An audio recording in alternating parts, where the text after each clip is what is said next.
السلام عليكم ورحمة الله وبركاته. بسم الله والحمد لله والصلاة والسلام على حبيبنا وأسوتنا وقدوتنا وشفيعنا رسول الله صلى الله عليه وآله وسلم. والله دي غنيمة العمر فلا تتركوها. تعالوا نعرف بعد ما نصلى على حبيبنا صلى الله عليه وآله وسلم في هذه الأيام المباركة في العشر الأول من شهر ذي الحجة، في هذا الشهر الكريم اللي قال عنه النبي صلى الله عليه وسلم: ما من أيام العمل الصالح فيها خير وأحب إلى الله من تلك الأيام العشر. قالوا له: ولا الجهاد في سبيل الله يا رسول الله؟ قال لهم: ولا الجهاد في سبيل الله إلا رجل خرج بنفسه وماله فلم يرجع من ذلك بشيء. فدي أحب الأيام إلى الله سبحانه وتعالى. طب يا ترى هل الأيام العشر الأوائل من ذي الحجة أفضل ولا العشر الأواخر من رمضان؟ بكل بساطة نهار العشر الأوائل من ذي الحجة أفضل من نهار العشر الأواخر من رمضان، لأن فيها يوم عرفة وفيها يوم النحر.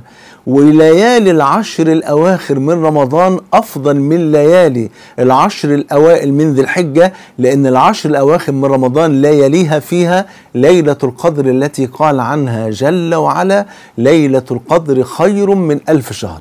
ففي هذه الأيام المباركة بنقول لازم نكتر من الأعمال الصالحة، والأعمال الصالحة متنوعة، من صيام لقيام لقراءة قرآن لذكر الله سبحانه وتعالى لإكرام يتامى وفقراء للصدقة لأمر بالمعروف لنهي عن المنكر لدلالة على خير إلى غير ذلك من الأعمال الصالحة. على قد ما نقدر نضرب في كل طاعة بسهم.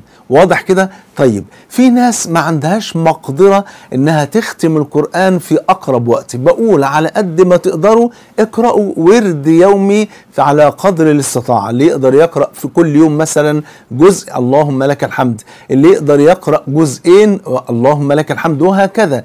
طيب بس احنا برضو عايزين ناخد ثواب ختم القرآن، ثواب قراءة القرآن كاملا. نعمل ايه؟ هي دي بقى الغنيمة اللي انا جايبها لكم النهاردة. بس برضو نصلى على حبيبنا صلى الله عليه وسلم.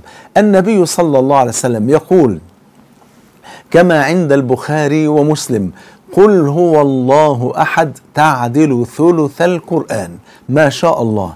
يعني لو حضرتك أو حضرتك قرأتم قل هو الله أحد اللي هي سورة الإخلاص كأنكم قرأتم ثلث القرآن. وقلنا في القراءة في الثواب وليس في الإجزاء، عشان اللي بيسمعني لأول مرة، في الثواب وليس في الإجزاء يعني إيه؟ يعني أنا لو قرأت مثلا في الصلاة قل هو الله أحد 3 مرات، قلت الله أكبر ولم أقرأ الفاتحة، وقرأت قل هو الله أحد اللي هي سورة الإخلاص 3 مرات، يبقى كأني أخذت في الثواب ثواب قراءة القرآن كاملا.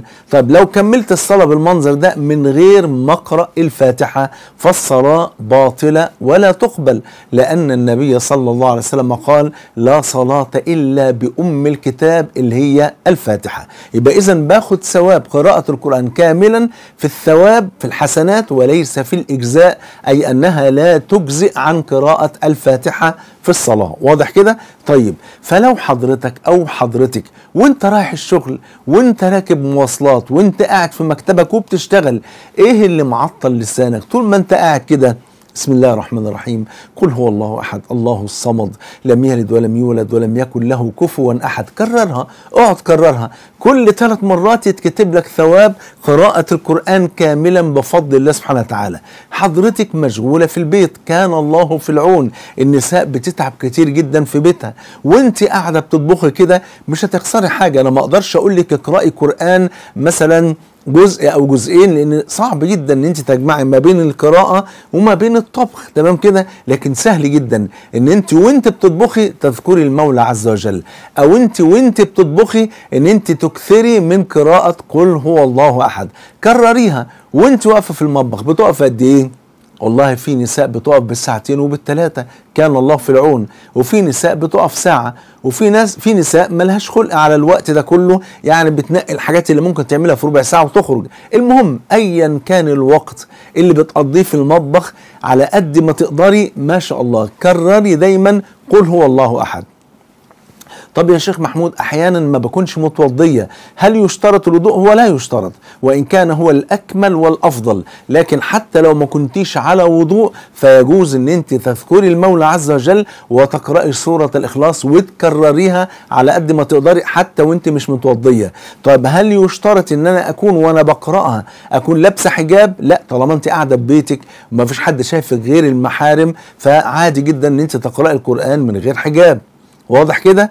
طيب يا شيخ محمود، طب أنا في وقت العذر الشهري، أنا بجيب لكم الأسئلة اللي ممكن تخطر على بالكم عشان ما تسألوش، عشان تلاقوا الإجابة جاهزة بفضل الله سبحانه وتعالى. طب يا شيخ محمود عندي العذر الشهري، ويعني بعض العلماء بيقولوا لا ما تقرأيش، وأنا بقول لحضرتك اقرأي إن شاء الله حتى مع العذر الشهري. يجوز إن أنت تقرأي من حفظك، ويجوز إن أنت تقرأي من الهاتف، تمام، ويجوز إن أنت تقرأي من المصحف مباشرة ولكن بحائل، تلبسي كده قفاز في ايديكي او تقلبي الورق بحائل، تمام كده. انما لو الموبايل مش محتاج لحائل بفضل الله سبحانه وتعالى، ومن الذاكره مش محتاجه اي حاجه، يبقى اذا على قد ما تقدروا والله العظيم خلوا هذه الصوره شغلكم الشاغل، وهتدعوا لي في الدنيا وفي الاخره. بالاضافه بقى ان في حديث ايضا في البخاري ومسلم ان النبي صلى الله عليه وسلم كان ارسل سريه وامر عليهم رجلا، كان هذا الرجل كان يقرأ بهم، يصلي بهم إمام، فكان يقرأ الفاتحة ثم يقرأ قل هو الله أحد سورة الإخلاص، ثم يقرأ بعدها يعني شيئا من القرآن. فلما سألوه عن سبب ذلك فقال يعني إن حبيت أن أنا أكمل بكم إمام على هذه الهيئة يعني أكملت معكم، وإلا فابحثوا عن غيري. فكانوا يرون أنه أفضلهم، تمام. دي طبعا في رواية أن هو كان هذا الرجل كان يؤمهم في مسجد قباء، تمام. وفي الرواية الثانية أن ده الكلام ده كان في سرية أرسله النبي صلى الله عليه وسلم يعني أميرا عليهم. فلما عادوا شكوا ذلك لرسول الله صلى الله عليه وسلم، فقال اسألوه لماذا يفعل ذلك؟ فقال لأنها صفة الرحمن وأنا أحبها. فقال لهم صلى الله عليه وسلم أخبروه أن الله يحبه لحبه إياها. وفي رواية الترمذي قال صلى الله عليه وسلم حبك إياها أدخلك الجنة.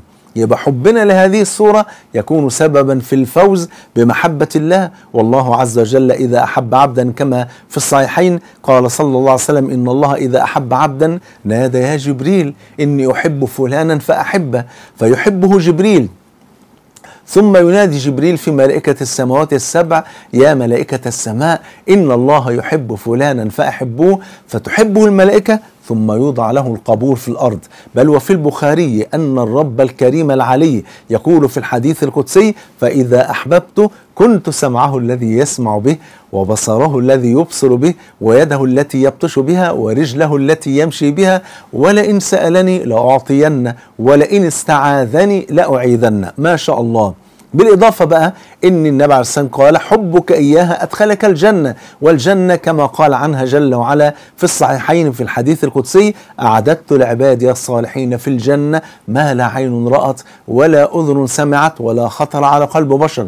فكل 3 مرات حضراتكم بتقرأوا فيها سورة الإخلاص كأنكم قرأتم القرآن كله في الثواب وعدد حسنات آيات القرآن.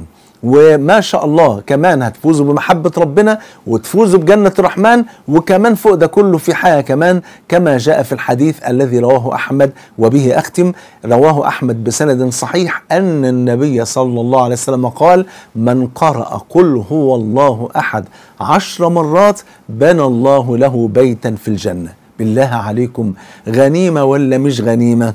أيوة رب الكعبة غنيمة.